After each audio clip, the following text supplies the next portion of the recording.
tante, opa, oma. Lewat program Live Deep Talk with Pase ini, kita akan belajar tentang Alkitab lebih dalam lagi dan menggunakan bahasa yang lebih santai. Semua bisa yang mau bertanya dan yang mau untuk dukungan doa bisa ditulis di kolom komentar di bawah ini, baik yang ada di channel YouTube kami ataupun yang dari Facebook. Juga mohon dukungannya dengan mencet like, subscribe, dan tekan tanda loncengnya. Dan jika ada yang ingin mendukung lebih lewat dana, bisa disampaikan lewat nomor rekening di bawah yang tersedia di kolom deskripsi. Lebih dari segalanya, mohon dukungan doanya ya, agar program ini bisa menjadi berkat bagi banyak orang, terlebih menyenangkan hati Tuhan. Terima kasih, Tuhan Yesus memberkati semuanya. Shalom semuanya, kembali bersama dalam Deep Talk with Pase. Dan malam hari ini kita akan tadarusan 1 Korintus pasal yang ke-15, saudara ya. Dan seperti biasa, sebelum kita mulai, kita tundukkan kepala, kita doa. Mengucap syukur Tuhan, pada malam hari ini kami ada dalam program ini. Kami mau lanjutkan tadarusan kami Tuhan, membaca 1 pasal sehari paling tidak Tuhan, tentang kitab yang sedang kami kupas, yakni 1 Korintus. Ajar kami kebenaran-Mu, sehingga kami bisa paham. Selesai program ini kami semakin mengerti bagaimana kami harus bersikap di sepanjang sisa hidup kami yang jadi berkat bagi banyak orang dan menyenangkan Tuhan di atas segala-galanya. Bicara kepada kami, jangan ada satupun kami yang Kau lalui. Haleluya. Amin. Ya, shalom semuanya ya, senang bersama dengan saudara di dalam program ini. Dan kita buka langsung saja ya 1 Korintus pasal yang ke-15, saudara ya. Ya. Kita ketemu 1 Korintus pasal 15. Kita akan baca ayat pertama sampai dengan ayat kelima terlebih dahulu. Bersama saya ya, perikopnya kebangkitan Kristus.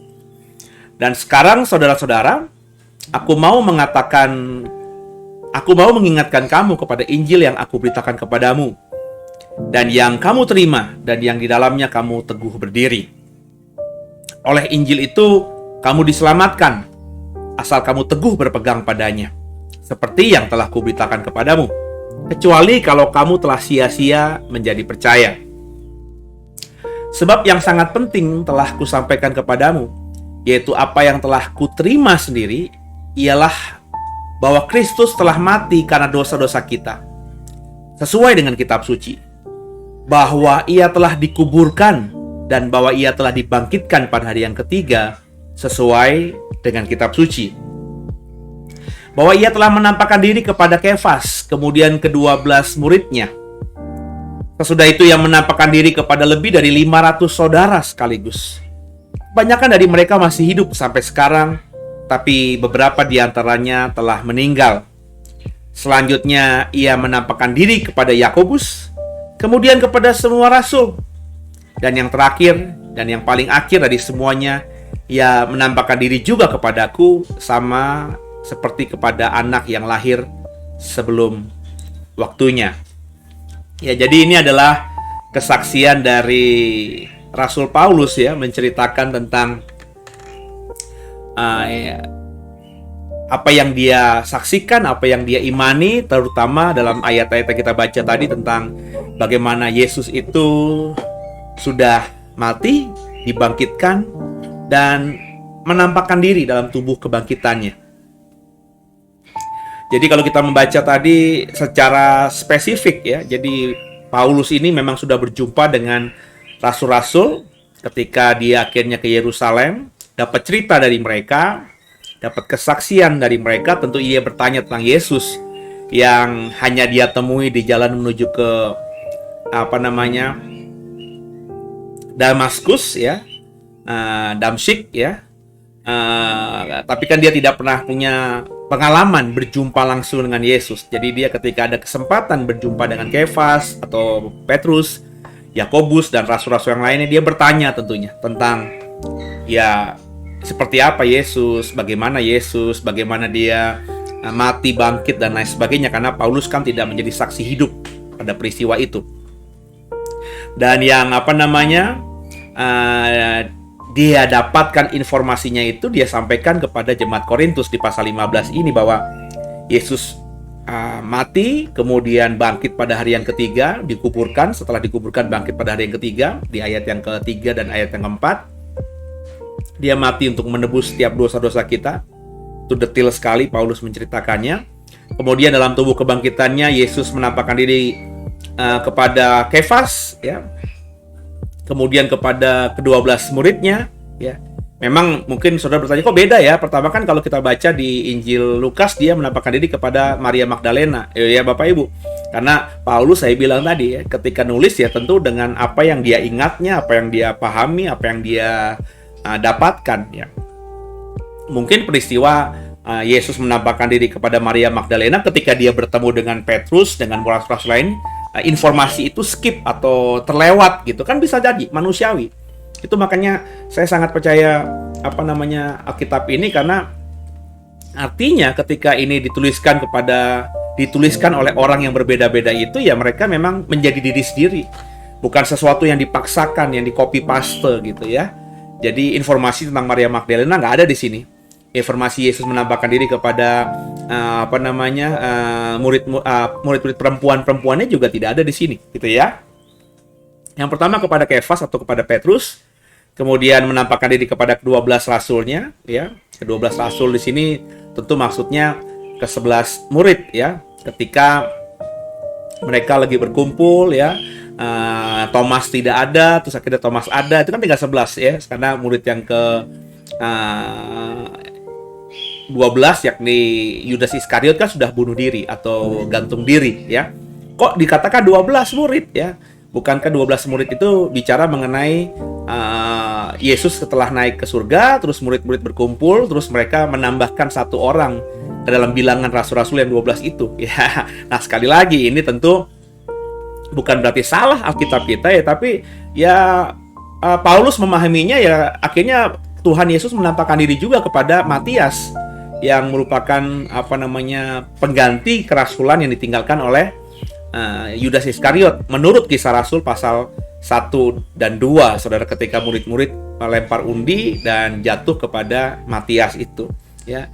Jadi semuanya di sini jangan kita perdebatkan. Jadi memang kadang-kadang kalau mau jujur ada beberapa bagian di Alkitab yang kurang begitu tepat gitu ya.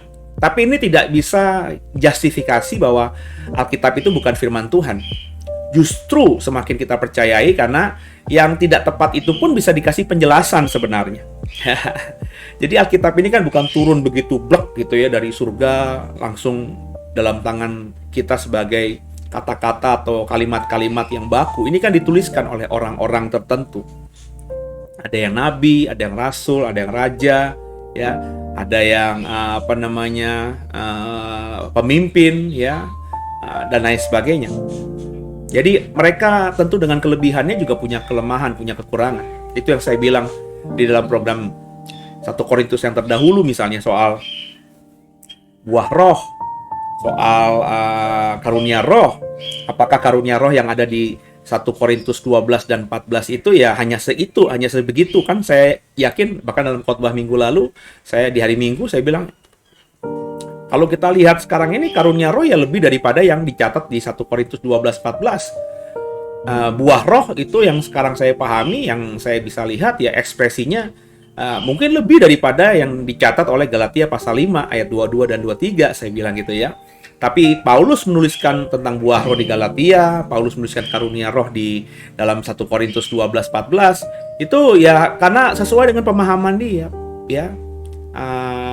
Roh Kudus memberikan hikmat kepadanya untuk dituliskan dalam konteks dia saat itu, ya. Dianya itu kan Paulus dengan pengalaman dia, dengan pengetahuan dia, dengan apa yang dia baca, yang dia dengar, yang dia saksikan, kan begitu, ya. Tentu nggak bisa kita bilang Paulus itu kan maha atau Tuhan yang langsung tune in gitu ketika Roh Kudus memberikan pencerahan untuk apa yang mau dituliskannya, terus Paulus langsung bisa menuliskannya dengan sempurna gitu. Apalagi kalau kita mempelajari tentang konteksnya, kan Paulus sedang menuliskan surat kepada jemaat di Korintus, jemaat Kristen di Korintus. yang tentu goalnya ya sesuai dengan konteks Korintus. Ya, kalau Bapak Ibu pernah punya pengalaman nulis surat atau Bapak Ibu sekarang ini sedang WhatsApp seseorang kan, ketika kita WhatsApp kalimat-kalimat untuk seseorang itu atau menuliskan surat untuk seseorang itu kan pikiran kita ke situ, fokus ke situ. Ya, sulit gitu ya, kita sedang nulis WhatsApp, ngetik kata-kata di handphone kita via WhatsApp kah, via Telegram kah, atau apalah namanya itu ya. Terus Bapak Ibu mau ngirim misalnya kepada si A, tapi pikiran saudara kepada misalnya lagi turnamen bola Euro 2020 yang sekarang sedang berjalan ya di Eropa sana gitu kan, nggak bisa gitu. Aduh, Portugal kalah lagi sama Rusia, tapi kita sedang WhatsAppin si A, kan nggak mungkin ya. Otak kita yang lagi mikirin Euro nggak mungkin tangan kita bisa ngetikin kalimat-kalimat yang lain yang tidak sesuai dengan otak kita, kan pasti harus selaras gitu. Nah, jadi tentu energi Paulus saat itu ketika nulis surat kepada Korintus lagi pada Korintus. Ya tertuju pada jemaat Korintus dengan apa yang dia pahami, dia ketahui di sekitarnya yang saat itu sedang dialaminya. Ya, jadi yang di luar itu tentu masih ada, saudara. Saya percaya. Ya, jadi sama informasi tentang apa yang dicatat oleh Paulus tentang Yesus yang menampakkan diri dengan tubuh kebangkitannya kepada orang-orang ini mungkin tidak presisi seperti yang dicatat di kitab Injil. Ya karena tentu karena kemanusiawiannya ya dia skip atau tidak mendengar atau tidak membaca dan lain sebagainya, karena Injil itu beberapa suratnya Paulus bahkan di dalam pembelajaran sejarah itu ditulis lebih dahulu dari beberapa Injil ya yang ada kita temukan. Jadi Bapak Ibu jangan punya persepsi bahwa Matius, Markus, Lukas, Yohanes itu ditulis duluan baru surat-surat penggembalaan. Atau Matius, Markus, Lukas, Yohanes sudah ada dulu, sudah dibaca oleh Rasul Paulus, baru Paulus menuliskan suratnya kepada jemaat-jemaat yang ada di Alkitab Perjanjian Baru kita. Nggak gitu, saudara. Ya, ini kan urutannya kan yang buat kan para pendahulu kita dalam kanon Ibrani yang kita percayai, terus juga kanon Kristen yang terjadi di sekitar abad-abad pertama di Masehi ya, yang kemudian diikuti oleh gereja-gereja saat ini ketika mencetak kitabnya gitu. Ya, tapi apakah Matius itu berarti dicetak di tahun yang paling awal? Ya nggak begitu, saudara. Bahkan dalam kitab Injil saja, ya Markus lah yang dipercaya sebagai Injil tertua, tapi dituliskan di Alkitab kita, ditempatkan di dalam kitab yang kedua di Perjanjian Baru setelah Matius. Ya, jadi bisa jadi, saudara, ketika Korintus ini ditulis ya, Injil Matius, Injil Markus, Injil Lukas, Injil Yohanes belum didapatkan oleh Paulus. Entah itu memang belum ditulis, ya itu kalau kita ngomongin tahun-tahun ya nanti kita dalam program lainnya, saudara ya. Atau memang Paulus belum mendapatkannya, sudah ditulis, sudah ada, ya, tapi Paulus belum membacanya, bisa jadi, saudara. Makanya informasinya Paulus belum mendapatkan informasi yang komprehensif, nggak seperti kita. Kita sudah mendapatkan Matius, Markus, Lukas, Yohanes. Kita sudah membaca 4 Injil itu, kita sudah tahu tuh rangkaian runtutannya ya, dari Yesus lahir sampai Yesus akhirnya naik ke surga. Kita tahu ya, kalau Bapak Ibu sudah membaca 4 Injil itu berulang-ulang, itu kayak udah katam, udah luar kepala ya. Maka ketika kita membaca 1 Korintus, loh kok nggak bener nih? Kok 12 rasul nih? Kok Kefas yang pertama kali ketemu ya bukan Maria Magdalena? Nah, kita bisa tahu karena kita sudah mendapatkan informasi semuanya dalam buku Alkitab kita. Tapi Paulus belum tentu, saudara. Sehingga kalaupun ada kekurang tepatan ya dalam pemahaman yang tadi, kita bisa memaklumkannya. Apakah itu berarti Alkitab salah? Ya tidak, saudara. Ya, karena yang nulis Alkitab kan masih manusia gitu ya. Meskipun dia dicerahkan atau diiluminasi, diberikan pencerahan oleh Roh Kudus, Roh yang dari Bapa itu. Tapi tentu Roh Kudus tidak mendiktekannya. Ya, Roh Kudus hanya memberikan pencerahan untuk menuliskan ini, taruh di hatinya, dan ketika si sang penulis ini menuliskan dengan jari jemarinya, tentu dia menulis dengan jati dirinya, ya, dengan segala kelebihan dan kekurangannya dia itu, ya. Kepada Kefas, kepada 12 murid yang menampakkan diri, kemudian yang menarik di ayat 6 ini, ya kata Paulus, ya Yesus pernah menampakkan diri kepada lebih dari 500 saudara sekaligus. Itu nggak dicatat di Alkitab kita, saudara. Di Perjanjian Baru nggak pernah dicatat itu. Yesus hanya di Perjanjian Baru, terutama di kitab Injil, hanya menampakkan diri kepada murid-muridnya. Yang kalau murid-muridnya itu tinggal 11, ya dihitung dengan beberapa perempuan, ya mungkin sekitar 20 atau 25. Benar ya? Dalam satu ruangan. Atau Yesus ketika naik ke surga misalnya, ya. di Bukit Zaitun itu, ya. Dikatakan di situ yang ada di situ hanya murid-muridnya saja, ya, 11 orang yang tersisa itu, tanpa Yudas Iskariot yang sudah mati. Ya, tidak dikatakan ada perempuan di situ, hanya murid-muridnya saja, 11 murid itu. Tidak ada di kitab Injil dicatat bahwa Yesus menampakkan diri dalam tubuh kebangkitannya kepada 500 orang secara sekaligus. Tapi ini diketahui oleh Paulus. Ya, apakah salah? Ya tentu tidak. Dari mana Paulus tahu? Ya mungkin dari sumber lain, ya. Yang dia dengar, mungkin dari salah satu dari rasul-rasul, mungkin juga dari Yohanes. Loh, tapi kalau Yohanes menceritakannya kepada Paulus, andai kata ya, kenapa Pak Yohanes tidak menulisnya di dalam kitab Injilnya dia, Injil Yohanes? Lah Bapak Ibu baca saja di Injil Yohanes, ya kan? Apakah Yohanes menceritakan dengan hampir sama presisi seperti Matius? Kan tidak, ya. Yohanes menulis ya tentang apa yang dia tahu dan dia digerakkan oleh Roh Kudus untuk menuliskannya. Mungkin peristiwa penampakan Yesus di hadapan 500 orang sekaligus itu pas Yohanes menulis, atau ketika Matius menulis, ya karena Matius dan Yohanes kan salah satu dari 12 rasul, ya. Itu diizinkan Tuhan untuk tidak teringat begitu. Kan bisa jadi, ya. Sehingga tidak dituliskan. Atau memang mereka tidak berada di situ. Berarti Yesus sedang menampakkan diri kepada orang-orang Kristen lainnya yang tidak semua rasul ada di situ. Tapi Paulus ketika kembali ke Yerusalem pertama kali dari Damsyik itu, ya, dia dapatkan informasi itu dan dia serap sehingga dia tuliskan kepada jemaat di Korintus. Jadi memang seni dalam membaca Alkitab itu penting, dan seni itu memang harus dipelajari, ya. Kalau orang awam, ya apalagi orang yang sudah julid gitu ya, atau nyinyir atau tidak percaya kepada Kristen gitu ya, selalu berpikir negatif. Nah, kalimat-kalimat ini menjadi peluru nih. Peluru untuk menjustifikasi mereka bahwa Alkitab itu sudah dipalsukan, ya. Tapi kalau kita membaca dalam perspektif yang tadi, yang utuh tadi, ya, kita tahu bahwa ada kemungkinan-kemungkinan, ya bagi saya sih ini hal yang biasa saja, ya. Apakah ini kebenaran? Nah, kalau Paulus menuliskannya berarti Paulus menulis dengan keyakinan, kan?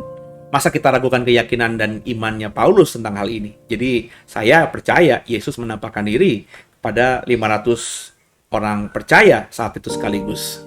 Nah, dikatakan juga kebanyakan dari mereka masih hidup. Berarti Paulus begitu yakinnya sehingga ini saya ngomong begini, ada saksinya masih hidup meskipun sebagian sudah mati katanya, gitu ya. Kemudian dia Yesus menampakkan diri kepada Yakobus. Yakobus di sini tentu Yakobus saudara tiri Tuhan Yesus yang kemudian menjadi tokoh sentral dari gereja mula-mula.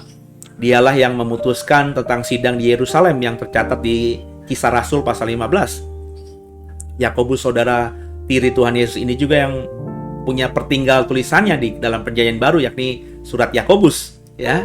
Jadi Yakobus kemudian menerima penampakan diri, ya, dari kakaknya yang sudah mati itu. Itu makanya logika kita bisa mengerti kenapa akhirnya mereka bisa mengikut Yesus, mereka bisa percaya. Padahal kalau kita baca kitab Injil, saudara-saudara Tuhan Yesus tidak ada yang mengikut Yesus, tidak percaya gitu Yesus itu adalah orang hebat, ya, cuman kakak doang. Mereka mendengar Yesus membangkitkan orang mati, mereka mendengar Yesus menyembuhkan orang sakit, tapi ya kekagumannya cuma kekaguman yang tidak lebih daripada adik kepada kakak gitu. Tapi ketika mereka dapat informasi bahwa kakaknya ini mati dari mamanya Maria gitu ya, ya mereka tahu Yesus mati. Dan ketika Yesus bangkit menampakkan diri kepada mereka masing-masing, ya salah satunya Yakobus, salah satunya juga Yudas, yang saya percaya juga yang meninggalkan salah satu suratnya di Perjanjian Baru, yakni surat Yudas, ya. Itu mereka kayaknya percaya bahwa Yesus itu bukan sekedar abang atau kakak mereka, tapi juga Tuhan. Makanya mereka langsung memberikan hidup mereka kepada Yesus yang sudah mati dan bangkit dan naik ke surga itu untuk melayani dia. Makanya mereka menjadi tokoh-tokoh penting dalam gereja mula-mula. Dan dikatakan akhirnya semua rasul ditemui, ya, oleh Yesus, dan terakhir adalah dia, ya. Menarik di sini, dia menampakkan diri kepada Paulus sama seperti anak yang lahir sebelum waktunya, anak yang lahir prematur gitu kurang lebih. Karena memang Paulus itu tidak dipersiapkan dalam artian secara kalau apple to apple ya, kalau rasul-rasul kan dipersiapkan oleh Tuhan Yesus 3,5 tahun mereka mengikuti Yesus. Ini kan Paulus kan tidak ya, tiba-tiba aja gitu ya. Dia lagi mau membunuh semua pengikut Kristus yang ada di Damsyik, dia ada di Damaskus. Tiba-tiba di jalan menuju ke Damsyik itu dia berjumpa dengan Yesus dan akhirnya bertobat dan percaya. Jadi dia mengalami perjumpaan dengan Yesus, sesuatu yang tiba-tiba gitu. Tiba-tiba dia berubah paradigmanya.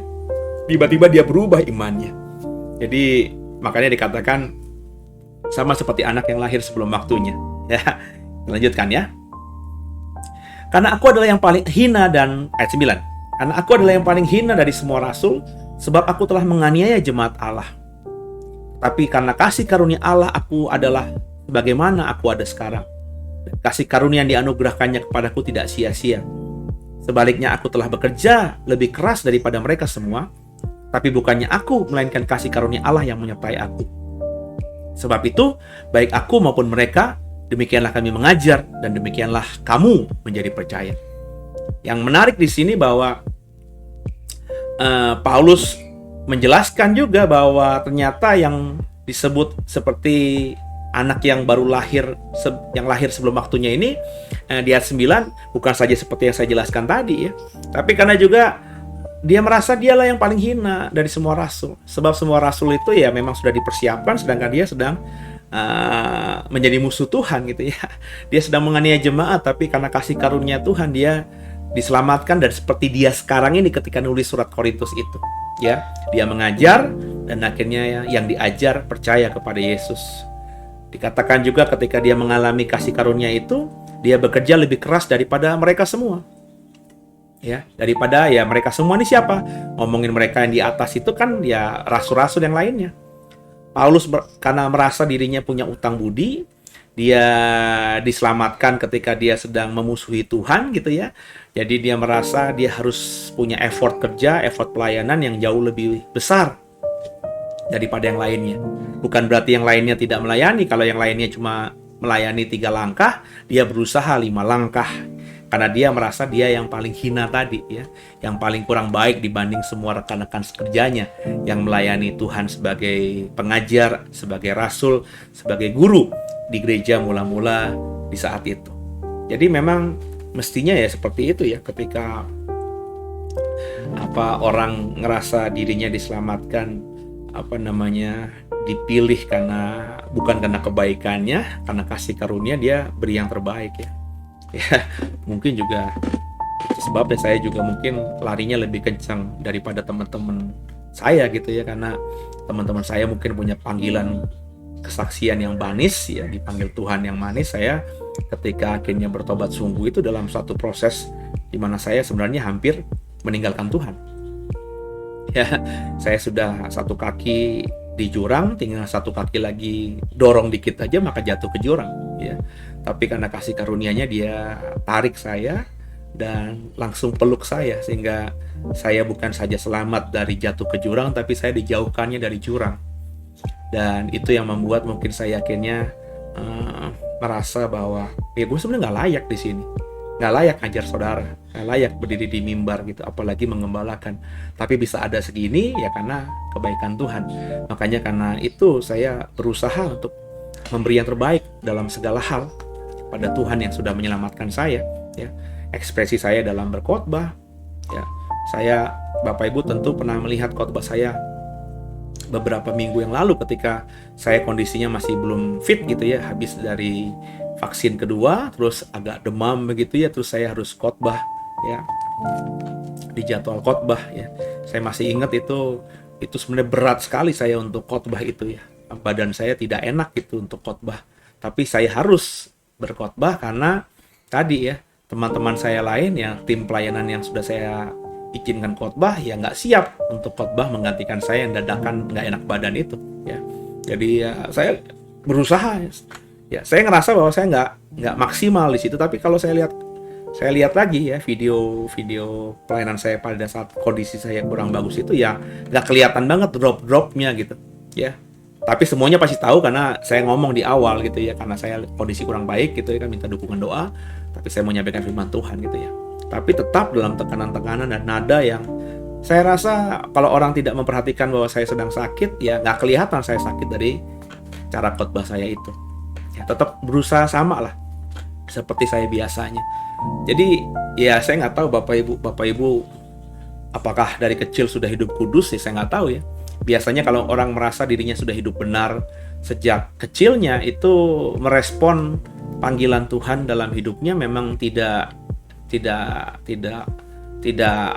dengan gairah gitu. Ya biasa saja, kekristenannya biasa saja. Tapi kalau orang itu merasa dia punya masa lalu yang gelap, jadi dukun kah? Perhatiin aja deh ya. Jadi punya iman seberang lah ya. Sering jelek-jelekin kekristenan lah, terus akhirnya dijamah Tuhan. Ya, biasanya setelah dia bertobat itu kesaksian pertobatannya itu atau hidup iman dalam iman Kristennya tuh lebih kencang, lebih viral, lebih jadi perhatian dan memberkati banyak orang dibandingkan orang Kristen yang ngerasa dirinya, gue sudah baik sejak kecil, keluarga gue sudah Kristen, ya sudah jadi Kristen biasa aja gitu. Agamanya Kristen tapi biasa saja, nggak ada gregetnya gitu ya, nggak jadi berkat, dalam artian tidak ada kerinduan untuk menjadi saksinya Tuhan dan lain sebagainya. Nah, di mana saudara? Andai kata saudara punya latar belakang yang ngerasa hidupnya baik-baik saja, juga mestinya nggak begitu. Ya, karena kita punya utang budi, utang segala-galanya ya kepada Tuhan yang sudah menyelamatkan kita ketika bahkan kita masih dalam dosa. Ingat Roma 3:23, Roma 6 ayat 23. Pada dasarnya semua manusia sudah jatuh dalam dosa dan upah dosa adalah maut. Nggak ada manusia yang kudus itu. Nggak ada manusia yang sejak lahir sudah pasti masuk ke surga. Semua kita semuanya ke neraka karena kita sudah mewarisi dosa. Ya, dosa Adam, dosa nenek moyang kita. Tapi Tuhan menyelamatkan kita dengan kasih karunia-Nya sehingga kita akhirnya diselamatkan dan bisa masuk ke surga nantinya. Gitu saudara ya. Jadi mestinya saudara menjadi orang yang sungguh-sungguh dalam iman kepada Tuhan. Ya, dalam pelayanan, dalam pekerjaan, sebab sering saya bilang sebagai orang Kristen, apapun yang kita kerjakanlah seperti untuk Tuhan, bukan untuk manusia. Ya, kita lanjutkan ke perikop keduanya, saudara. Ya, perikop keduanya, kebangkitan kita. Jadi bila mana kami beritakan bahwa Kristus dibangkitkan dari antara orang mati, bagaimana mungkin ada di antara kamu yang mengatakan bahwa tidak ada kebangkitan orang mati? Jadi Paulus kan sudah ngomong Yesus bangkit, menampakkan diri kepada Kefas, kepada 12 rasul, 500 orang sekaligus, kepada Yakobus, kepada semua rasul, dan akhirnya kepada dirinya. Bagaimana mungkin gitu ada orang yang tidak percaya bangkitan orang mati? Ya, karena Yesus saja yang mereka imani sudah bangkit dari kematian. Ya, coba kita lihat ayat yang ke 13-nya. Ya, kalau tidak ada kebangkitan orang mati, maka Kristus juga tidak dibangkitkan. Tetapi andai kata Kristus tidak dibangkitkan, maka sia-sialah pemberitaan kami dan sia-sia juga kepercayaan kamu. Ya, karena memang kalau Yesus nggak dibangkitkan, ya sia-sia kita beriman kepada Yesus juga. Berarti Yesus ya sama saja dengan, maafkan saya, nabi-nabi sebelumnya, kepada orang-orang suci kudus sebelumnya, ya hamba-hamba Tuhan sebelumnya yang memberitakan yang baik-baik, menceritakan yang baik-baik, melakukan mujizat dan semua tanda-tanda yang heran itu. Tapi habis mereka mati ya selesai, hidup mereka tinggal jadi sejarah. Ya, Yesus tidak seperti itu. Ya, Yesus seperti yang mereka lakukan tadi, melakukan yang baik, menceritakan yang baik, membagikan yang baik, melakukan hal yang mujizat dengan tanda-tanda. Tapi setelah dia mati, dia menunjukkan bahwa dia menang atas maut, musuh terbesar kita, musuh terakhir kita. Maut dikalahkannya. Upah dosa adalah maut. Yang ada di Roma 3:23, Roma 6 ayat 23 itu sudah dikalahkannya. Dia bangkit, ya. Kalau dia tidak bangkit, sia-sialah pemberitaan kita. Kita layaknya orang Kristen dengan agama lain itu sama aja, kurang lebih begitu kata Paulus ya. Sia-sia juga kepercayaan kita. Lebih daripada itu, kami ternyata berdusta terhadap Allah. Karena tentang dia kami katakan bahwa ia telah membangkitkan Kristus, padahal ia tidak membangkitkannya. Kalau andai kata benar bahwa orang mati tidak dibangkitkan. Jadi ya, kalau orang mati tidak dibangkitkan, ya kami ini berdosa kepada Allah ya. Karena kami menceritakan bahwa dia mati dan bangkit di antara orang mati. Lah kalau manusia memang tidak dibangkitkan, ya apa yang mereka saksikan, ya Rasul Paulus saksikan, para rasul saksikan, itu semua dusta, semua itu kebohongan. Ya, ayat 16. Sebab jika benar orang mati tidak dibangkitkan, maka Kristus juga tidak dibangkitkan, karena Kristus kan manusia juga. Ya. Jadi jangan lupakan bahwa Yesus Kristus itu bukan semata Tuhan tapi juga manusia. Ya, dia Tuhan sejati, dia manusia sejati. Yang dengan cara Tuhan yang ajaib, Bapa yang ajaib itu dua sisi yang sebenarnya bertolak belakang, opposite ini, karena Tuhan itu adalah roh yang kekal, ya. Manusia itu makhluk daging yang fana, yang nggak kekal, itu bisa menjadi satu pribadi yang menyatu dalam diri Yesus Kristus itu, ya. Jadi ingat juga bahwa Kristus adalah manusia, ya. Maka kalau dikatakan manusia tidak akan mengalami kebangkitan, ya nggak mungkin Kristus juga mengalami kebangkitan. Dan apa urgensinya juga kalau dia Tuhan, itu harus mati. Tuhan harus bangkit. Kalau bukan dia adalah manusia juga. Ya, karena Yesus kan diutus Bapaknya tinggalkan surga untuk mengosongkan dirinya, ya. Menjadi daging, menjadi manusia. Ya. Dia benar-benar menjadi manusia. Dia lahir dari rahim perempuan, lahir juga dengan penderitaan. Maria mengandung dengan susah payah juga. Ya. Yesus tumbuh sebagai anak yang dari keluarga biasa-biasa saja, kalau nggak cenderung miskin. Ya. Tentu hidupnya secara ekonomi tidak terlalu bahagia. Ya. Dia juga bisa sakit, maafkan saya. Ya. Capek, maafkan saya. Bisa nangis, bisa marah, itu tergambar semuanya bisa lapar, bisa haus, itu tergambar semuanya di dalam kitab Injil, ya. Lelah yang sangat, capek, itu kelemahan tubuh itu kan, ya. Itu kan tergambar. Kalau dia bukan manusia kan nggak mungkin. Maka kalau manusia itu tidak dibangkitkan, maka ya Kristus juga tidak mungkin dibangkitkan. Ya. Jadi karena Kristus dibangkitkan, maka manusia memang dalam rencana Tuhan akan dibangkitkan untuk memperoleh hidup yang baru itu. Lanjut ya, ayat 15. Lebih daripada itu, ternyata kami berdosa kepada Allah karena tentang dia kami katakan bahwa ia telah membangkitkan Kristus, padahal ia tidak membangkitkannya. Kalau andai kata benar bahwa orang mati tidak dibangkitkan. Oke ya. Sebab jika benar orang mati tidak dibangkitkan, maka Kristus juga tidak dibangkitkan. Ayat 17. Dan jika Kristus tidak dibangkitkan, maka sia-sialah kepercayaan kamu dan kamu masih hidup dalam dosamu. Oh iya loh. Kalau Yesus sudah tanggung dosa kita, katanya di atas kayu salib, terus dia mati, terus dia nggak bangkit. Ya sia-sia dong iman kita. Karena apa? Karena maut belum dikalahkan. Iya dong. Ya, maut masih berkuasa. Ya. Jadi kita tetap dalam kutuk dosa, ya, dalam belenggu dosa yang belum dibebaskan. Kita masih hamba dosa karena kita masih takluk pada maut yang musuh terakhir kita itu. Jadi Yesus mati, Yesus bangkit, maka kita punya iman yang luar biasa. Nggak sia-sia apa yang kita imani. Karena memang musuh terbesar manusia, musuh terakhir manusia, maut, sudah dikalahkan. Ya.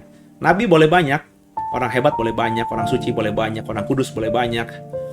Sebutkanlah semua orang di dunia ini dari sejarah awal Adam sampai dengan sekarang ini. Orang hebat boleh ada. Ya.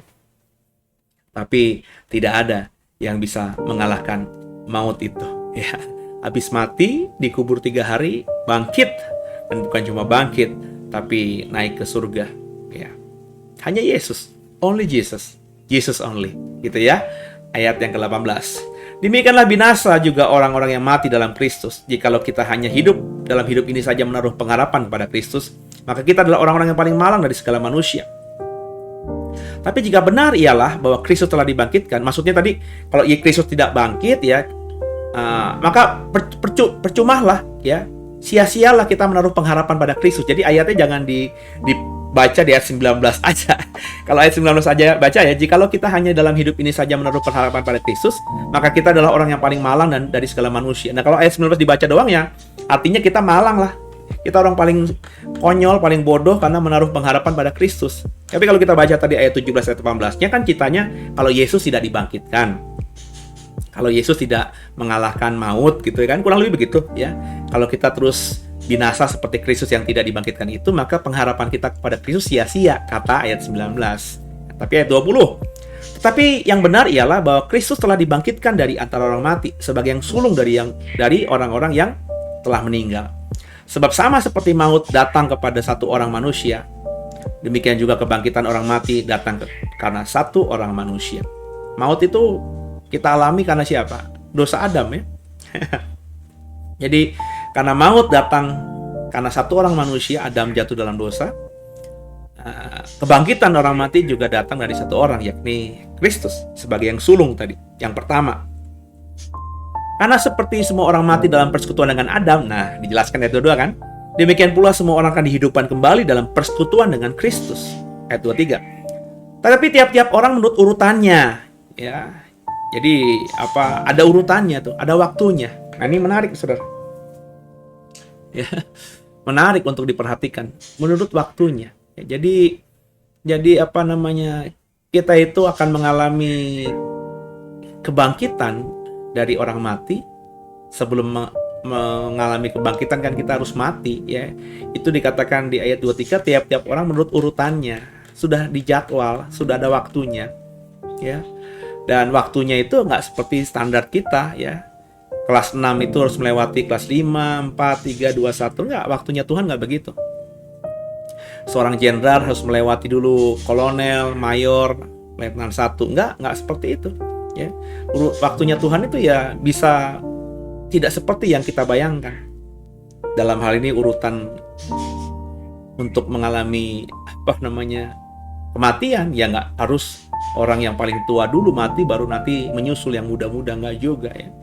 Di hari-hari ini kita tahu, ya, bahwa banyak orang yang mati dalam usia yang produktif, 20, 30, 40, ya. Dan itu banyak kita baca sekarang ini, kita saksikan hari ini.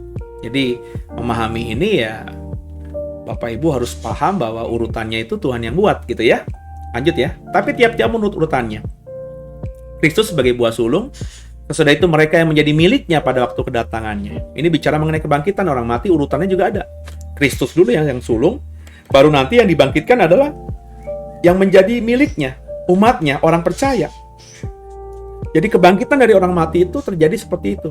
Orang percaya dulu dibangkitkan, ya, baru sisanya orang yang tidak percaya yang mengalami kematian, baru mengalami kebangkitan. Ya, kemudian tiba sesudahnya, yaitu bila mana ia menyerahkan kerajaan kepada Allah Bapa, sesudah ia membinasakan segala pemerintah, kekuasaan dan kekuatan. Karena ia harus memegang pemerintahan sebagai raja sampai Allah meletakkan semua musuhnya di bawah kakinya. Musuh yang terakhir yang dibinasakan ialah maut. Sebab segala sesuatu telah ditaklukkan di bawah kakinya. Tapi kalau dikatakan bahwa segala sesuatu telah ditaklukkan, maka teranglah bahwa ia sendiri yang telah menaklukkan segala sesuatu di bawah kaki Kristus itu tidak termasuk di dalamnya. Tetapi kalau segala sesuatu telah ditaklukkan di bawah Kristus, maka ia sendiri adalah anak akan menaklukkan dirinya di bawah Dia yang telah menaklukkan segala sesuatu di bawahnya, supaya Allah menjadi semua di dalam semua. Jika tidak demikian, apakah faedahnya perbuatan orang-orang yang dibaptis bagi orang mati? Kalau orang mati sama sekali tidak dibangkitkan, mengapa mereka mau dibaptis bagi orang-orang yang telah meninggal? Nah, ini ada sebuah mungkin pengajaran, ya, mungkin kurang tepat, ya, yang terjadi dalam kekristenan mula-mula, bahwa banyak orang itu dibaptis untuk mewakili orang-orang yang sudah mati. Jadi mungkin orang tuanya sudah mati, orang tuanya tidak sempat percaya, gitu ya. Maka si anak yang karena sudah beriman kepada Kristus, gitu ya, mengasihi orang tuanya, sedih karena orang tuanya mati belum percaya dan belum dibaptis sebagai tanda pertobatannya, maka mereka dibaptis lagi untuk mewakili orang tuanya. Seperti mungkin saudara muslim kita, ya, yang ada terminologi menghajikan orang tua yang sudah mati. Jadi orang tuanya mati, tidak sempat berhaji, gitu ya. Terus sang anak yang diberkati sudah haji dan menghajikan orang tuanya, ya. Itu kurang lebih pemahaman yang sama dengan apa yang kita baca di ayat 29, ya. Jadi banyak sekali orang-orang saat itu yang mungkin karena pemahaman kekristenan kan belum begitu penuh saat itu, ya. Kekristenan baru menjadi suatu gerakan yang baru. Bahkan ketika Paulus mulai melayani juga kekristenan belum begitu besar. Pengajaran belum begitu dalam, ya. Pengajaran juga variatif, ya, karena belum ada patokan, belum ada ukuran, ya. Jadi semua orang bisa mengajar sesuai dengan apa yang dia pahami, kurang lebih begitu. Salah satu yang beredar, ya, tadi, ya, membaptiskan orang yang telah meninggal. Itu banyak orang. Nah, kalau orang-orang itu tidak percaya tentang kebangkitan orang mati, ngapain mereka melakukan hal itu, gitu kata Paulus, ya. Meskipun itu kurang tepat, tidak benar, gitu ya. Tapi faktanya banyak orang mewakili baptisan orang yang sudah mati. Nah, kalau mereka tidak percaya kebangkitan, lah ngapain mereka lakuin itu? Gitu kan ya. Karena ya udah mati ya mati aja gitu kan ya. Nggak ada kehidupan kemudian hari, ngapain harus dipertobatkan itu yang sudah mati itu. Tapi mereka mau dibaptis sebagai tanda pertobatan bagi orang-orang yang mereka cintai yang sudah mati. Karena mereka punya kepercayaan ada kebangkitan di antara orang mati. Ayat 30. Dan kami juga, mengapakah kami setiap saat membawa diri kami ke dalam bahaya? Entar dulu. Apakah kalau begitu kita boleh mewakili orang yang dibaptis, mewakili orang-orang yang kita cintai yang sudah mati yang nggak sempat dibaptis karena nggak sempat bertobat? Nggak bisa, saudara. Ya, sebab ya kesempatan setiap orang ya hanya ketika dia hidup. Bapak Ibu ingat cerita tentang Lazarus dan orang kaya itu, ya. Setelah mati si Lazarus nggak bisa nyebrang kalaupun mau ke tempat orang yang kaya yang disiksa di dalam maafkan saya tiba-tiba mau bersin, dan juga sang orang kaya yang di tempat penderitaan itu tidak bisa nyebrang gitu ya. Kalau tidak bisa nyebrang ya berarti ya sudah tempatnya dalam kekekalannya di situ ya. Jadi waktu kita bisa merubah nasib kita dalam kebangkitan orang mati nanti dalam kekekalan ya ketika kita di bumi ini, ketika masih hidup. Kalau sudah mati ya selesai. Makanya sering kali saya bilang jangan menunda-nunda pertobatan. Ya kalau mau bertobat, bertobat hari ini. Bertobat penuh ya bertobat penuh hari ini. Jangan nantilah Pak kalau saya sudah tua. Kalau sudah tua nanti janji deh nggak main perempuan lagi. Kalau udah tua nanti janji deh nggak minum minuman lagi, nggak ngerokok lagi. Lah kalau mau bertobat sekarang kenapa masih nanti?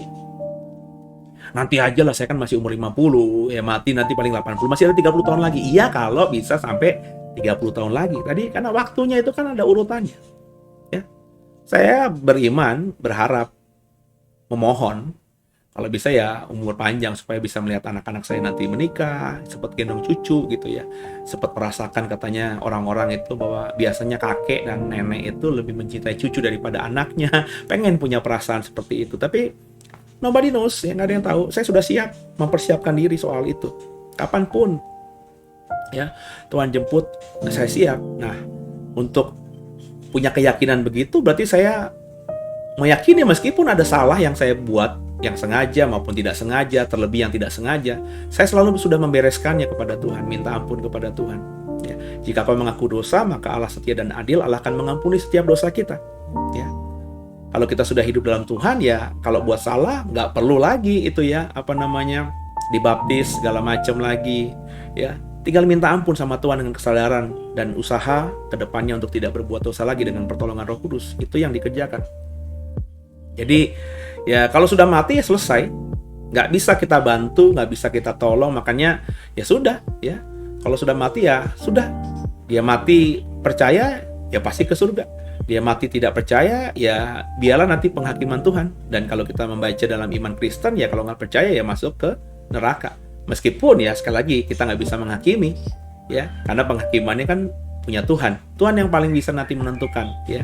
Tapi kalau mau yakin kita mau ke surga ya percaya kepada Yesus ya, mengaku dengan mulut lidah dan hidup dalam pertobatan sungguh sepanjang sisa hidup ini. Jangan ditunda soal hal itu ya. Dan kami juga kata ayat 30 tadi, mengapa kami setiap saat membawa diri kami dalam bahaya? Saudara-saudaraku, tiap-tiap hari aku berhadapan dengan maut. Demi kebanggaanku akan kamu dalam Kristus Yesus Tuhan kita. Aku katakan bahwa hal ini benar. Jadi Paulus ingin memberitakan kebangkitan Tuhan itu sehingga taruhannya dia bahkan setiap hari mempertaruhkan hidupnya. Ya kan kalau kita sudah membaca Kisah Rasul, bagaimana Paulus di kota Korintus ini aja mempertaruhkan nyawanya, ya. Dia diusir, dia mau dibunuh di kota Korintus ini ya. Dia setiap hari ya berani mengabarkan Injil dengan taruhan maut. Itu karena dia percaya ada kebangkitan orang mati. Kalau enggak, ngapain gue lakukan gitu? Ngapain aku mempertaruhkan hidup untuk sesuatu yang tidak ada? Ya. Jadi Paulus lakukan dengan luar biasa, dengan effort yang sungguh, do the best saat itu. Ya karena tadi, ya dia percaya ada kebangkitan orang mati, dan supaya nanti ketika dia mati dan dibangkitkan, dia harus benar-benar memberi yang terbaik kepada Tuhannya, meskipun setiap hari taruhannya adalah maut. Kita belum sampai di situ, belum sampai taruhan kita maut, ya. Tapi meskipun belum sampai dalam levelnya Paulus, ya, kita harus siap, ya, untuk selalu memberitakan apa yang Tuhan taruhkan di hati kita lewat kesaksian, lewat firman kah, lewat khotbah kah. Meskipun ya banyak orang nggak suka, kita harus siap. Dan orang kalau nggak suka itu bisa mengekspresikan nggak sukanya dengan cara apa, kita harus siap. Ya. Hidupku bagi Kristus, mati adalah keuntungan, itu harus benar-benar kita praktekkan. Kita serahkan hidup kita sama Tuhan. Saya mempersilahkan semua Tuhan izinkan terjadi atas hidup saya. Dan kenapa? Karena saya sudah memberikan hidup saya bagi Tuhan. Andai kata mati pun ya sudah, selama saya hidup benar, saya percaya ada penghiburan nanti bagi saya, ya. Nah, ini saya berharap sungguh semua yang mengikuti program ini sampai pada level itu, ya. Sampai pada level bahwa apapun yang terjadi atas kita karena iman, maka berbahagialah orang tersebut. Ya. Jadi kalau kau ditangkap karena Kristus, kau dianiaya karena Kristus, kau nggak naik pangkat karena Kristus, kau nggak dapat jodoh karena Kristus, kau nggak punya teman karena Kristus, kau hidup susah karena Kristus, andai kata semua karena Kristus itu terjadi atas kita, maka berbahagialah. Dan Tuhan pasti akan tolong, karena pencobaan yang kau alami, yang kuizinkan kau terjadi atasmu, nggak akan melebihi kekuatanmu. Rancanganku padamu bukan kecelakaan tapi damai sejahtera. Imani aja terus itu. Pasti ada penghiburan. Ini yang sering atau pernah saya jelaskan soal martir. Bagaimana dalam sejarah gereja, termasuk rasul-rasul, semuanya mati martir. Mereka mati dengan cara menurut kacamata dunia tidak terhormat. Nggak mati dengan bagus, dengan elok, tapi matinya ada yang dipenggal, ditombak, dipedang, disalib, ya, diseret sama binatang. Wah, bahkan tubuh kematian mereka, mayat mereka ada yang dibakar, ada yang dibiarkan sampai membusuk. Mereka rela mati martir, tapi mereka ketika menuju kematiannya yang martir itu tidak ada sama sekali yang mengutuki Tuhan atau marah sama Tuhan atau seolah-olah Tuhan aku nggak kuat, nggak ada. Contohnya Stefanus saja, kematian martirnya Stefanus yang kita baca di Kisah Rasul itu kan kematian yang bagi saya seolah-olah Stefanus tidak merasakan sakitnya. Nah, saya nggak tahu, saya belum sampai pada titik itu. Tapi Alkitab saya mengatakan ketika Stefanus dirajam batu oleh orang-orang Yahudi saat itu, dia justru melihat ke atas dan dia bisa bersaksi. Omongannya bahkan dicatat oleh penulis Kisah Rasul, yakni Tabib Lukas, yang tentu dia dapatkan dari sumber-sumber orang-orang yang ada di sekitar Stefanus itu, yang mendengarkan Stefanus berkata, aku melihat surga terbuka dan Yesus berdiri di sebelah kanan Bapa menyambut aku. Ini kan luar biasa. Dia tidak bilang, Lukas tidak mencatat ketika Stefanus dirajam batu, Stefanus teriak, tolong, sakit, minta ampun. Enggak. Berarti ya karena saya juga belum sampai pada titik itu, ya belum mengalami itu, nggak tahu mengalami itu apa tidak nantinya, ya. Saya punya pemahaman bisa jadi ketika memang dirajam oleh batu itu sampai berdarah-darah dan akhirnya nyawanya lepas keluar dari tubuh, itu penderitaan dirajam batu itu tidak dialami oleh Stefanus. Jadi tampak oleh manusia dia terluka, tampak oleh manusia dia mengalami penyiksaan, tapi sebenarnya oleh kuasa Tuhan dia tidak mengalami yang disaksikan oleh mata manusia. Tubuhnya berdarah-darah, tapi dia tidak merasakan sakit itu, ya. Jadi mungkin itu, saudara, mungkin itu karena Yesus yang sudah tanggung semuanya di atas kayu salib penderitaan itu, ya. Sehingga dia yang tanggung supaya kita tidak menanggung itu lagi, kan? Menanggung penderitaan karena dosa itu, kan? Karena hidup di bumi itu, kan? Ya, mungkin seperti itu, saudara.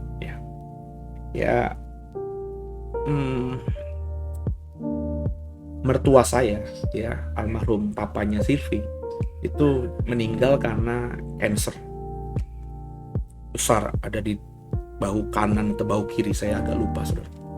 Itu menurut teori itu sakit, penderitaannya sakit. Tapi papa itu tidak pernah ngerasa sampai kesakitan bagaimanapun. Kalau kami tanya dulu cuman pegel aja. Jadi seperti dia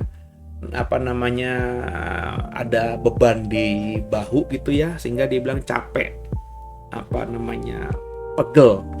Tapi tidak menderita seperti kebanyakan yang saya saksikan terjadi atas orang-orang yang menderita penyakit yang sama. Nah, mungkin dalam perspektif itu yang saya memahami bahwa sakit yang Tuhan izinkan itu tidak dirasakan penuh, ya, karena Tuhan yang tolong, ya almarhum takut akan Tuhan, melayani Tuhan. Saya tahu banget orang ini orang hebat gitu ya. Jadi itu yang akhirnya tumbuh dalam pemikiran saya. Nah, apakah seperti itu saya tidak tahu. Tapi yang saya mau katakan bahwa semua martir yang tercatat dalam sejarah itu tidak mengeluarkan kata-kata yang sia-sia. Contohnya Yohanes Rasul. Itu dalam sejarah gereja pernah dicatat dia dimasak di minyak yang sedang membara, saudara. Sedang digoreng gitu. Digoreng hidup-hidup. Entah itu dengan minyak, entah itu dengan air yang sedang mendidih, tapi Yohanes pernah direbus dalam kuali besar. Faktanya dia tidak mati dan faktanya dia masih hidup. Ya. Saya bisa ngebayangin gimana perasaannya itu. Mestinya teorinya kan pasti dia teriak-teriak, tapi sejarah gereja tidak mencatat itu. Bahkan Yohanes bisa selamat dari peristiwa itu dan akhirnya terbebas. Dia mati bukan dengan cara yang seperti itu, dia mati di masa tuanya. Satu-satunya rasul Tuhan yang mati tua itu Yohanes. Tapi dalam pembuangan di Pulau Patmos, pulau yang berbatu dan tidak ada penghuninya, sedikit sekali yang menghuni pulau ini karena bukan pulau yang menghasilkan hasil bumi yang bagus begitu. Ya, ini yang harus beberapa catatan, beberapa buku ya itu mungkin membuat saya akhirnya sedikit berimajinasi bahwa bisa jadi besar kemungkinan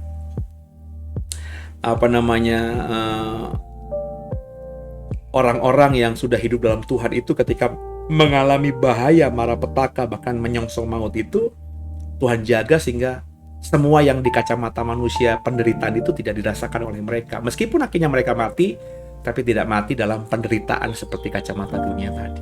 Nangkap ya Bapak Ibu ya. Kalau Bapak Ibu punya kesaksian lain, orang terdekatmu pernah mengalami ini atau saudara sendiri, coba berikan kesaksianmu ya lewat WhatsApp yang ada ya. Nanti coba kami baca ya. Kalau memang kami anggap itu bisa membangun jemaat yang lainnya, pasti akan kami hubungi. Saya sih merindukan kalau ada yang maunya kesaksian diberkati Tuhan untuk jadi berkat juga bagi yang lainnya gitu ya saudara ya. Nah, kata Paulus tadi, setiap hari aku berhadapan dengan maut demi kebanggaanku akan kamu dalam Kristus Yesus Tuhan kita. Aku katakan bahwa hal ini benar.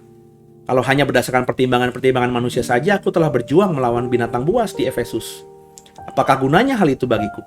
Jika orang mati tidak dibangkitkan, maka marilah kita makan dan minum sebab besok kita akan mati. Kalau nggak ada kebangkitan ya Paulus ngapain ngerjain semua itu? Mendingan ya dia kerja buat tenda, dia makan, minum, foya-foya, dia mengawinkan, ya udah karena besok pasti mati, semua orang pasti mati. Tapi sisa hidupnya tidak digunakan untuk hal itu karena dia tahu ada kebangkitan orang mati, ada kehidupan setelah kematian. Dan kehidupan setelah kematian itu bisa ditentukan kemana kita tertuju, kemana kita menuju ya saat kita hidup di bumi ini sebagai manusia yang hidup, sebagai manusia fana. Jangan ditunda-tunda makanya sekali lagi ya.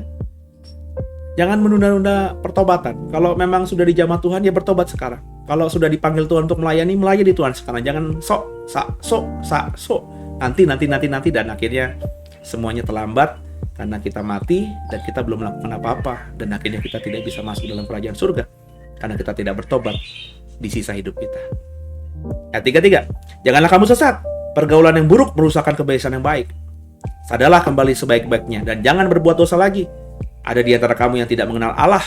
Hal ini kukatakan kepadamu supaya kamu merasa malu. Perhatikan baik-baik saudara. Malu. Ya. Jadi memang Paulus ini sengaja menulis dengan keras ya, supaya memang orang-orang Kristen di Korintus yang memang punya pemahaman seperti hal yang tadi, tidak percaya kebangkitan, itu merasa malu gitu ya. Jadi firman ini memang ditujukan untuk mengubah ya. Jadi kalau memang firman itu disampaikan, ya ini akhirnya pemahaman saya ya. Ketika firman Tuhan itu disampaikan dengan cara easy going, dengan cara santai, ngelucu, ngelawak gitu ya, buat jemaat akhirnya tertawa, ya mungkin menghibur jemaat, tapi akhirnya pesannya itu hilang, pesannya hilang. Karena saya sudah melewati fase sebagai pendengar yang seperti itu atau pengkhotbah yang seperti itu. Di awal-awal pertobatan saya, maafkan saya, di awal-awal pelayanan saya berkhotbah dengan cara yang easy aja, yang santai aja. Yang penting jemaat ketawa, terhibur, ya, dan akhirnya senang dengan gaya khotbah saya. Tapi lambat laun saya merasa, pesannya nggak sampai kalau banyak lucunya. Saya pun akhirnya juga tidak mempersiapkan khotbah yang tajam, karena lebih tertuju ingin menghibur jemaat. Saya masih ingat dulu di awal-awal saya jadi pengkhotbah itu buku-buku lucu, cerita-cerita lucu yang saya kumpulkan. Saya berusaha untuk membaca ilustrasi-ilustrasi yang bagus-bagus, supaya kalau saya khotbah saya bisa tambahkan ilustrasi dan lucu-lucuan itu sehingga menghibur jemaat. Ya, saya tidak berusaha menggali dengan sungguh, meskipun ilmunya sudah dapat itu ya. Kata yang aslinya gimana, maksudnya gimana, tujuannya gimana, kenapa ayat ini ditulis, sehingga pesannya nggak sampai. Dan saya bertobat akan hal itu. Ya. Sekarang kalau saya lagi khotbah ayatnya memang keras, ya saya ngomong keras aja. Bahkan saya ekspresikan dengan gestur saya. Ya, sekarang aja di Midway mimbarnya akrilik, dulu waktu kita masih di Ruko di TC, ya. Itu mimbarnya masih mimbar kayu, saya gebuk itu mimbar kayu, saudara. Ya karena memang saya mengekspresikannya dengan, kalau saya marah ya saya, kalau firman Tuhan itu ingin membuat jemaat supaya jemaat dimarahi gitu ya. Ya, misalnya supaya jemaat bertobat dengan kata-kata yang keras gitu ya, saya ya marah benar-benar. Ya sekarang karena mimbarnya akrilik nggak ada tuh gebuk-gebukan mimbar lagi, tapi dulu itu ciri khas saya. Ya. Paling sekarang saya karena udah mic-nya pakai di kuping gitu ya, tidak megang mic, ya tangan saya bebas, saya kadang-kadang gebuk-gebuk tangan saya seperti ini. Ya. Maka janganlah berbuat dosa lagi kalau hari ini kau dijamah Tuhan, hari ini kau bertobat. Ya, jagalah pergaulan. Makanya jaga apa yang kau dengar itu, jaga apa yang kau saksikan itu. Ya. Khotbah itu bagus saja karena khotbah itu dari firman Tuhan, tapi khotbah yang seperti apa? Ya. Gereja itu bagus saja, berkoinonia, bersekutu dengan sesama orang percaya, itu bagus saja. Tapi persekutuan yang seperti apa? Persekutuan yang kumpul-kumpul lebih banyak dengar firman Tuhan, sharing firman Tuhan, atau persekutuan yang kumpul-kumpul sharingnya ketika makan-makan, lebih banyak waktu buat makan-makannya. Jangan sampai kau bikin persekutuan 2 jam, ya firman Tuhan dan pujian hanya setengah jam, 1,5 jam kita ngobrol-ngobrol sambil makan-makan, konyol. Mestinya kan dibalik, firman Tuhan, sharing, ya diskusi tentang firman Tuhan 1,5 jam, ya makan-makan setengah jam, langsung pulang. Pergaulan yang buruk merusakkan kebiasaan yang baik. So hati-hati dengan pergaulanmu, saudara. Ya. Hati-hati dengan apa yang kau dapatkan, yang kau terima, yang kau lihat, yang kau dengar, yang masuk dalam diri kita. Kalau kau sudah bertobat dan carilah pergaulan yang baik. Ya, sudah hampir 1 jam ya. Saya rasa cukup kita untuk malam hari ini. Pak, kan belum selesai itu. Oh iya, belum selesai, saudara. Ya. Nanti kita selesaikan di malam berikutnya ya. Ya, perikop yang selanjutnya yakni kebangkitan tubuh. Jadi Kristus mati, Kristus bangkit, itulah pengharapan kita. Kalau Kristus tidak mati, terlebih Kristus tidak bangkit, maka sia-sialah pengharapan atau iman kita. Paulus sudah mendeskripsikannya bagaimana Yesus itu mati dan juga bangkit, dan disaksikan kebangkitannya oleh 500 orang lebih. Karena ada momen, kata Paulus, Yesus menampakkan diri kepada 500 orang saudara sekaligus. Kebanyakan mereka masih hidup ketika Paulus nulis ini. Meskipun sebagian sudah banyak yang mati, tapi saksinya masih ada. Jadi Yesus bangkit itu adalah real, not mitos, not cerita isapan jempol, not dongeng, not berita palsu. Itu fakta. Dan Yesus bangkit sebagai yang sulung. Sebab kalau tidak ada kebangkitan orang mati, tidak ada manusia yang dibangkitkan, maka Kristus juga tidak mungkin dibangkitkan. Kristus dibangkitkan karena ada kebangkitan orang mati. Kristus dibangkitkan sebagai yang sulung yang pertama.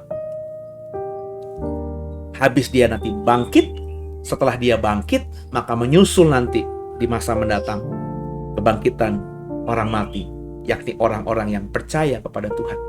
Baru sesudahnya kebangkitan orang mati yang tidak percaya kepada Tuhan. Hari ini di mana posisi? Kalau kau sudah percaya bagus, tapi jangan jadi orang percaya yang masih terus berbuat dosa. Jadilah orang percaya yang bertobat dan hidupilah pertobatanmu. Jaga pergaulanmu dan hiduplah benar mulai sekarang. Kerjakan bagianmu, Yesus memberkati. Kita tundukkan kepala terlebih dahulu, belum kita akhiri. Terima kasih Tuhan buat hari ini. Kami sudah belajar 1 Korintus 15. Kami memahami bahwa kebangkitan manusia itu ada, kebangkitan tubuh itu ada, dan Kristus yang pertama. Dan terima kasih Tuhan buat apa yang kami baca, kami sharingkan di 1 Korintus 15 ini. Dan berkati Indonesia, berkati pemerintah kami, berkati gerejamu, hamba-hamba Tuhan, berkati The Warriors, rencana ke depan kami dalam digital ministry ini Tuhan. Buka jalan agar semuanya berhasil. Dan ampuni salah dosa kami. Yesus Kristus adalah Tuhan Juru Selamat kami. Dan malam hari ini kami serahkan tubuh jiwa kami hanya kepada Tuhan. Haleluya. Bapak Ibu, kita sudah selesaikan. Dan Bapak Ibu silakan kalau mau mengapresiasi, bersyukur atas berkat yang diberikan, bisa memberikan bantuannya untuk di-subscribe program ini, di-like program ini, dikasih komen ya di kolom komentar kah, atau di dalam YouTube, atau di tinggalkan di kolom komentarnya ya, supaya kami yang membaca akhirnya kami terus semangat dalam membuat program-program yang lebih baik selanjutnya ya. Dan juga jangan lupa di-share ya kepada banyak orang agar orang banyak yang belum kenal program ini jadi tahu. Dan kami minta juga dukungan doa saudara. Kalau saudara ingin menabur buat program ini, buat digital ministry kami, silahkan menabur sesuai dengan nomor rekening yang tersedia. Dan selamat malam, selamat istirahat, Tuhan Yesus memberkati. Dan sebelumnya kita nyanyikan satu lagu sebagai penutup di program ini sambil kita memuji menyembah Tuhan.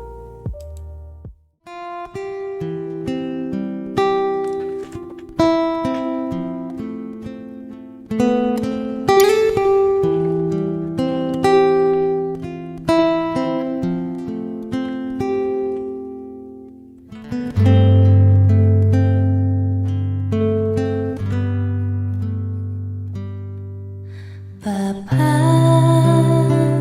besar sungguh kasih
Selamat malam semuanya, selamat istirahat. Tuhan Yesus memberkati semua kita. Haleluya. Amin.